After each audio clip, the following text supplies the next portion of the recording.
Hey programmers, we just went over sequences and tracking in the last videos, so it's a good time to move on to executors and special masters. Remember, on Grimoire 3, sequences own themselves in the sequence pool. The executors are just hardware that makes controlling them a lot easier. Let's start with what's the same from Grimoire 2. Executors are still organized into pages, and there's now a page up and down GUI on screen as part of your playback bars. If you click at the middle where your current page number is listed, you'll get the page pool overlay, which is just the temporary version of the window that you can add to any screen. Obviously, the executor hardware has changed from Grimoire 2. We went over this in detail in the hardware video, but here's a quick review. Executors in the 100 range are these buttons in the bottom row. The 200 range is the next row up of buttons along with the fader. The 300 range is this row of buttons and knobs, and the 400 range is the top row of buttons and knobs. We still have X keys as well, and they're numbered in the 190s and 290s. When you want to see what's stored on your executors on PC, you could take a look at the playback bar on screens 2 and 3 and 7 for your X keys. You could even turn on a playback bar on an external display. For playback controls, you could click this option in the control bar on the left for a temporary overlay, or open a playback window using the Add Window options.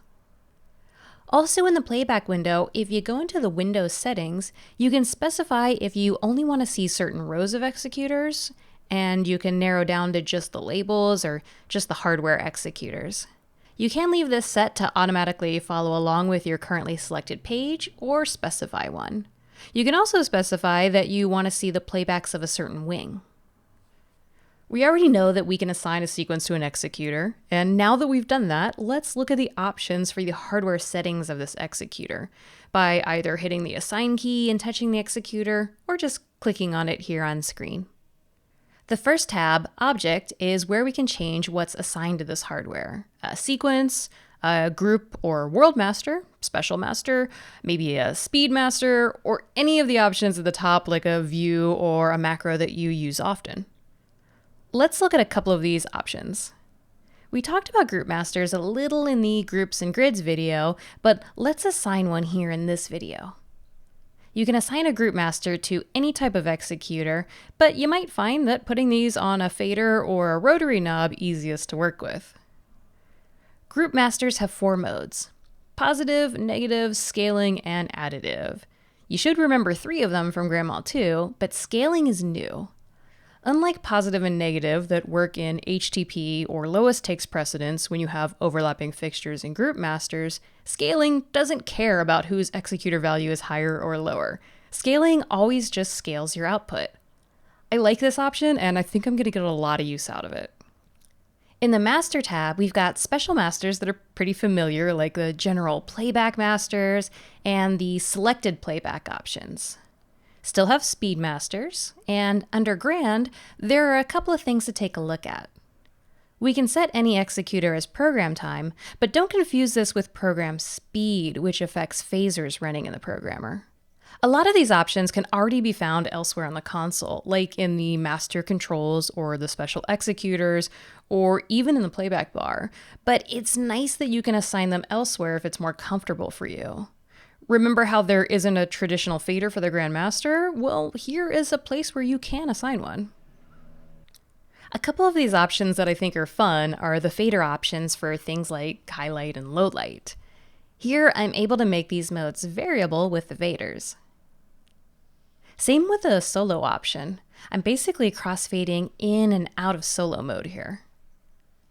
You can even do the same thing with blind mode. I can set up a look in blind with the fader at full, but as I move it to 0, I'm crossfading out of blind. Again, you can access these in the Master Controls menu, or you can choose to set them at any executor master like I have here. And if you want to change the functionality of any of these special executors, like these here in the Master section, just click on one, then pick the one that you want to change, and you'll get the same assignment menu. Let's set this master back to being our look sequence and talk about the handle tab on the left. This is where we configure what all of our buttons, faders, and knobs do. The options for these buttons when there's a sequence assigned should be pretty familiar. This is also where we can change the size of our executor for this sequence. Same as the MA2, we can add to this fader horizontally to the right, but we can also go up now as well. If you're adding any executors with knobs built in, then it looks like you have 3 options, but really you're going to be either setting something for the knob to do continuously, like being a master, or you can set a command for when you turn to the left and when you turn to the right. Once you've set commands for single turns, then this variable option of the encoder becomes inaccessible. If you do choose to use the left and right commands, you aren't limited to the drop-down options. You can choose to add in a command line here. Need even more options? Okay, you can set a second option for each turn for when you're holding down the MA key while turning. And if you like how you're setting up your configurations, we can save them using the options at the top. We're not limited to just a default executor config. In the dropdown, you choose to edit an existing configuration or create a new one. The idea here is that you can have as many configs as you like. There's also a whole pool called executor config. If you edit a configuration, you can make some basic changes here and also see what executors are referencing this config when I press list references. And say you make a change on this button config for one of your executors and you want to apply it to all the other executors referencing this config, that's where this recast will come in. Back in the assign menu for executor, I want to look at 2 more tabs. I think we can comfortably skip label and appearance as one is self-explanatory and the other was covered in its own video.